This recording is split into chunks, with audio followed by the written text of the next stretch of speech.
हमने last lecture में देखा था स्वर यानी कि वोवेल्स और कॉन्सोनेंट यानी कि व्यंजन। तो उसमें हमने देखा था स्वर कितने हैं, 13 है और वोवेल्स है वो है 33। सॉरी, वोवेल्स है 13 और कॉन्सोनेंट है 33। तो यहाँ लास्ट लेक्चर में जो था स्वर, तो स्वर है तो स्वर किससे कहते हैं, स्वर कितने हैं वो हमने देखा और स्वर के कितने प्रकार होते हैं, अश्व स्वर, दीर्घ स्वर और संयुक्त स्वर, वो हमने देखा। और बाद में हमने देखा कॉन्सोनेंट यानी कि व्यंजन। व्यंजन किसे कहते हैं, जिस वर्ण का उच्चारण किसी वर्ण की सहायता से होता है उसे हम व्यंजन कहते हैं। तो वहाँ जो देखा था और उसमें हमने देखा था यहाँ कंठ्य किसे कहते हैं, कंठ्य किस ध्वनि से उत्पन्न होता है, कैसे उत्पन्न होता है उच्चारण, वो हमने देखा। तालव्य का देखा, मूर्धन्य का देखा, दंत्य का देखा और ओष्ठ्य का देखा। अब हम आज देखेंगे अनुनासिक। अनुनासिक यानी कि अनुनासिक कि कहाँ से उसका ध्वनि उत्पन्न होता है। अनुनासिक मुख और नासिका में से जो ध्वनि उत्पन्न होता है उसे हम बोलते हैं अनुनासिक व्यंजन। तो उसमें आता है अंग, न्य, अण, न, म। इसको क्या बोलते हैं, अंग, न्य, अण, न, म। अनुनासिक यानी कि जिस वर्ण का उच्चारण मुख और नासिके में से जो ध्वनि उत्पन्न होता है उसे हम बोलते हैं अनुनासिक व्यंजन। तो कौन से है अनुनासिक व्यंजन, अंग, न्य, अण, न, म। और अब हम देखते हैं आगे अर्धस्वर। अर्धस्वर किसे कहते हैं हम, अर्धस्वर जिस वर्ण का उच्चारण गले में से होता है उसको हम बोलते हैं अर्धस्वर। तो इसमें कौन से है, य, र, ल, व।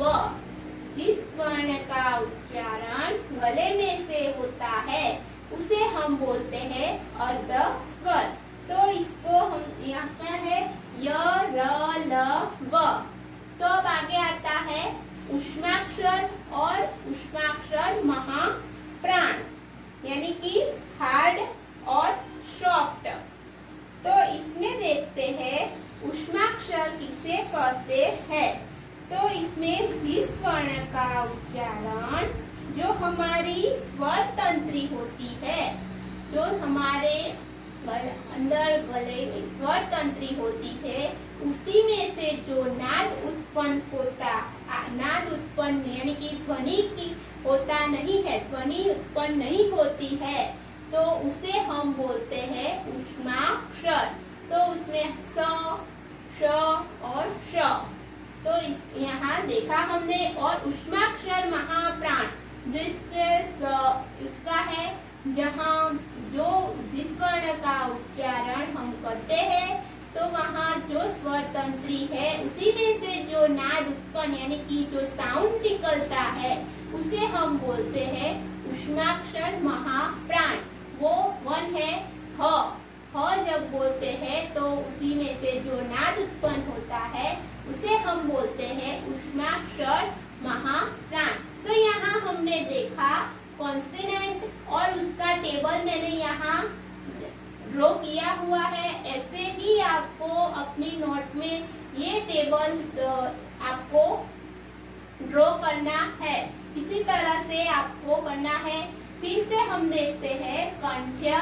कंठ यानी कि जो गले में से यानी साउंड निकलता है, ध्वनि उत्पन्न होता है, उसे हम बोलते हैं कंठ्य व्यंजन। उसमें आता है क, ख, ग और ग।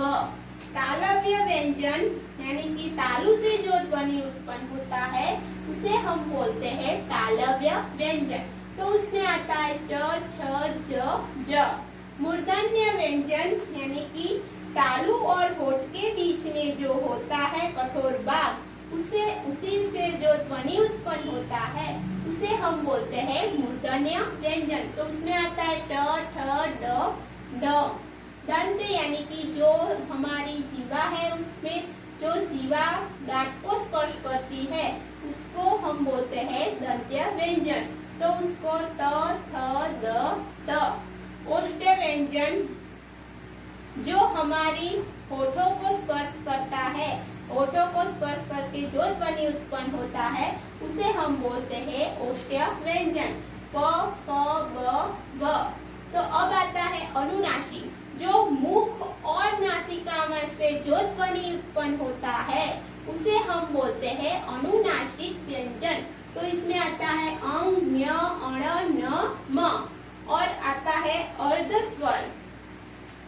अर्धस्वर यानी कि जो हमारे गले में से जो साउंड होता है, उत्पन्न होता है, ध्वनि उत्पन्न होता है उसे हम बोलते हैं अर्धस्वर, यानी य, र, ल, व। ऊष्माक्षर जो हमारी स्वर तंत्रीय होती है उसी में से जो नाद उत्पन्न यानी कि साउंड नहीं निकलता तो उसे हम बोलते हैं ऊष्माक्षर। तो उसमें आता है श, श, श।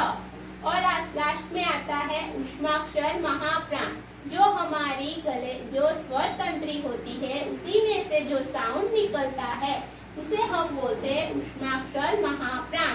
तो उसमें आता है ह। ये सब आपको वोवेल्स और कॉन्सोनेंट का जो टेबल है आपकी टेक्स्ट बुक में दिया गया है, वैसे ही आपको अपनी नोट में ड्रॉ करना है। वैसे ही मैंने यहाँ कॉन्सोनेंट का किया है, वैसे ही आपको वोवेल्स का भी करना है, अपनी नोट में डाउन करके करना है। और आपको ये सब याद रखना है, आपकी एग्जाम में आने वाला है। तो ये सब आपको जो कंठ व्यंजन है इसको कहते हैं, इसमें कौन कौन से आते हैं, तालव्य में कौन कौन से आते हैं, वो सब आपको याद करना है। इसी तरह अच्छी तरह से आपको इसको तैयार करना होगा। ओके, यहाँ हमने देखा वर्ण परिचय, वो हमारा यहाँ फिनिश होता है। अब हम इसमें आगे देखेंगे विसर्ग। जो आपको मालूम नहीं है, आप पहली बार संस्कृत पढ़ रहे हैं तो इसलिए आपको संस्कृत में विसर्ग किसको बोलते हैं वो हम पढ़ेंगे। यहाँ हम देखते हैं विसर्ग। तो विसर्ग यानी कि the sign like a colon after a म एंड व इन वर्ड्स लाइक रामः देवः इज कॉल्ड विसर्ग। तो यहाँ जो म के पीछे जो है कॉलन और व के पीछे है जो कॉलन, तो उसे हम बोलते हैं विसर्ग। इसको क्या बोलते हैं? विसर्ग। जो यहाँ जो विसर्ग होता है उसकी हिसाब से जो म और व के पीछे जो होता है लास्ट में उसे हम विसर्ग कहते हैं। It is difficult to explain the pronunciation of visarg, but an effort has been made by the words in the list given below to help the learner to understand the pronunciation. इसका उच्चारण करना हमें जो होता है वो बहुत easy है, आपको आ जाएगा। वो हम देखते हैं कैसे उसका उच्चारण करते हैं। यहाँ हम देखते हैं कि विसर्ग का उच्चारण कैसे होता है। तो उसमें हम देखते हैं विसर्ग बाल, तो बालाह, बालह। तो बाला इस यहाँ क्या है? बाला, तो बालाह। मुनि, तो मुनि ही। नदी, नदी ही। गुरु, गुरुहु। वधु, वधुहु। कवे, कवे हे। देवे, देवे ही। पानो, पानो हो। तो यहाँ हम देखते हैं जो ह्रस्व होता है तो उसका जो विसर्ग के आगे का वर्ड्स होता है वर्ण जो ह्रस्व होता है तो उसी हिसाब से उसका भी ह्रस्व ही होगा।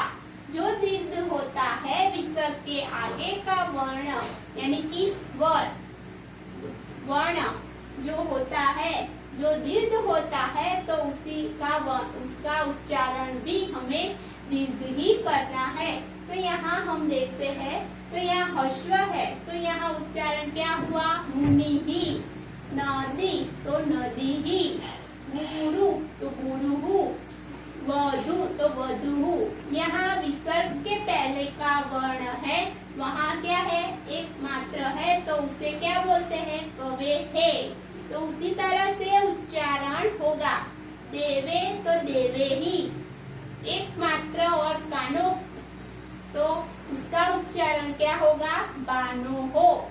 जिसी तरह से जो विसर्ग होता है उसी आगे का वर्ण दीर्घ या ह्रस्व में होता है, जिसी तरह से होता है तो उसी हिसाब से हमें उसका उच्चारण करना होता है।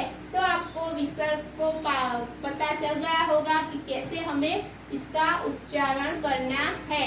तो हमने देखा कि पहले जो कॉन्सिनेंट था वर्ण परिचय वो देखा।